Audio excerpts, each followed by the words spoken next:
photo or video of your happy moment in a First Choice Haircut or salon and hashtag it with FC Happy for a chance to win over $10,000 in prizes. Visit fchappy.com to learn more. John Moore outside the Homburg Center here for sportsandmore.com, joined by Ryan Bowness, who has brought the Stanley Cup to the St. Mary's campus. Ryan, congratulations. I know you've had some time, but tell us a little bit about the opportunity to bring it back to SMU.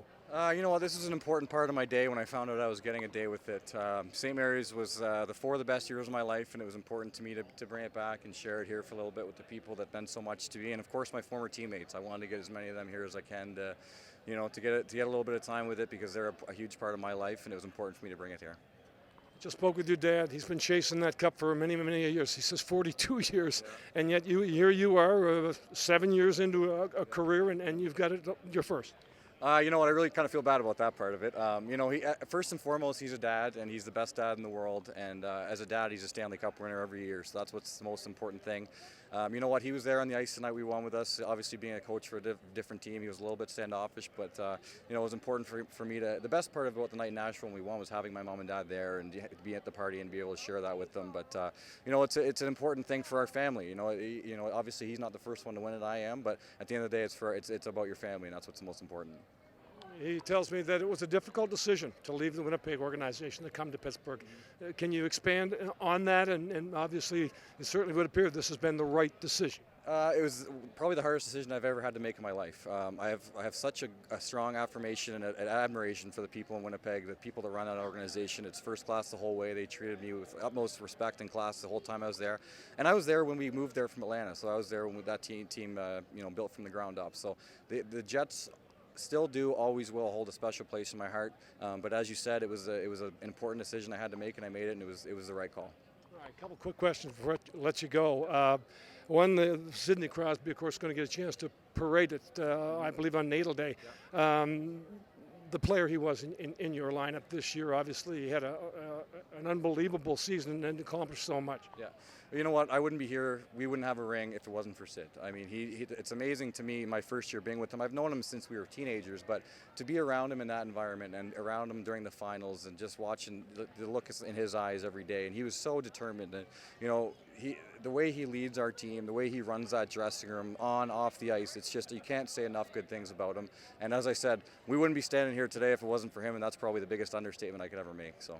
Rick Bowness joining me here outside the Homburg Center on St. Mary's campus. The Stanley Cup has arrived, and your son is certainly one of many responsible for that. But tell me how proud a moment this is, Rick, because you've been chasing this for a long time. I've been chasing it for 42 years. And he's been in the league now in probably about 8 years, I believe, and 7 with the Jets, and this was his first year with the Penguins. And when they came to get him last year, it was a real tough decision for Ryan, because he'd been very loyal to the Jets for 7 years. They were loyal to him. He had a great job with them. But when you have an opportunity to go work for the Pittsburgh Penguins and with players like Sid and Malkin, and you're going to win more cups, especially in his side of the business, the management and the pro scouting, you got to go. You got to win the Stanley Cup. And all of a sudden your career just keeps going. So it was a tough decision, but obviously it was the right decision. I couldn't be more proud of him. Yeah. Father and son have had that conversation, how special a moment this is and how elusive it can be. Well, it started with Dad, right, in the 50s with the Montreal Canadiens when he couldn't make it to the Canadiens because there was only 6 teams. So, and Ryan's grown up around the National Hockey League because it's been since he was born. I've been in the league, and he's got a true passion for the game. And, all those conversations you have around the dinner table about players and what makes a good player and character and work habits, and it registered with Ryan. And I know when he's scouting and he's looking for players, the character part of it is a huge part of the selection process. So he paid attention to all those conversations. Any truth that you're not going to touch the cup? Well, apparently we're having seafood chowder out of it later today. So my wife makes fantastic seafood chowder. So I'm not going to touch it other than that. If I end up touching it, I'm not superstitious one bit, but I always believe that you have to earn that right to touch that and lift it, and I believe in that. It's not a superstition for me. It's respect for the trophy. You win it, then you can touch it. Congratulations. I'm sure the family is very proud. Thank you very much. Appreciate it.